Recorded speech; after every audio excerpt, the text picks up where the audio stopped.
Welcome back to the latest good form panel, and once again it's still not a panel because Blake Redden's still up there cavorting in the Sunraysia and Mildura, having a wonderful time and doing a great job. But I get the job here of looking at two wonderful meetings this weekend. The first at Tabcorp Park Melton, Victorian Harness headquarters, 3 Victoria Oaks heats, 3 APG qualifiers for the baby girls, and also the Harness Breeders Victoria Jody's Baby Group 3 level. Let's get into the Oaks heats first. The first of them comes up at 6:45, and it looks a race in two here. Many people, including the Tab, will tell you it's a race in one. Heaven's Trend was such an explosively dominant 2-year-old filly that most people believe she'll just come here, dominate this heat, and really be the only match for a Piccadilly Princess probably in the final.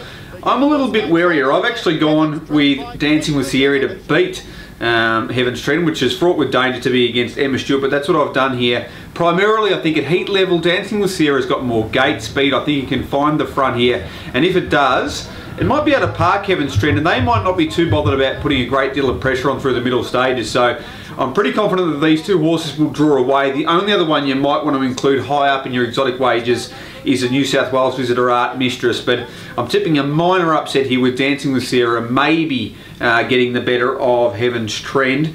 Similar case in the next of the Victoria Oaks heats, race 4, where I've gone against Emma Stewart once again. So I'm putting my head right on the chopping block here, but Celebrity Guest wasn't anywhere near her best in the South Australian Oaks. Apparently she's come back and she's travelled back terrifically well, so if she's at her best she's going to be really hard to beat. But I'm willing to take a risk on number 9, Nikki Badwagon. Had a huge opinion of this filly for quite some time. Finished third well beaten about 5 or 6 starts back at Tabcorp Park Melton by Rock and Roll Magic and also Dancing with Sierra. But it was a really good performance there. Won a couple of races really comfortably in easier grade. Then last start made up heaps of ground behind Whirly School in a fast last half. I like Nikki Badwagon. I think if you're getting $6.57, it's the better option than taking, say, $2.22.30 about Celebrity Guest.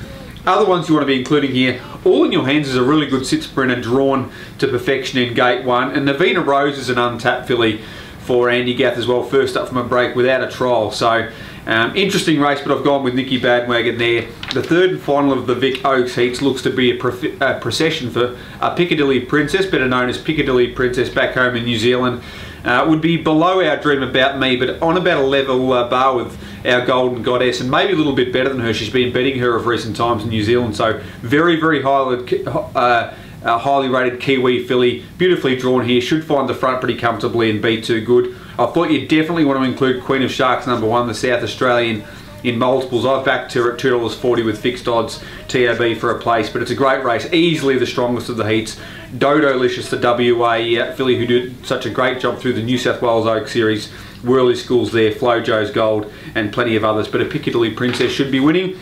In the Jody's Babe earlier in the program, race 5, first leg of the quaddie, really tough race. Most of these can win, but I've gone with Nike Franco, the Group 1 winning Mares Classic champion, on top last start Warragul Cup winner.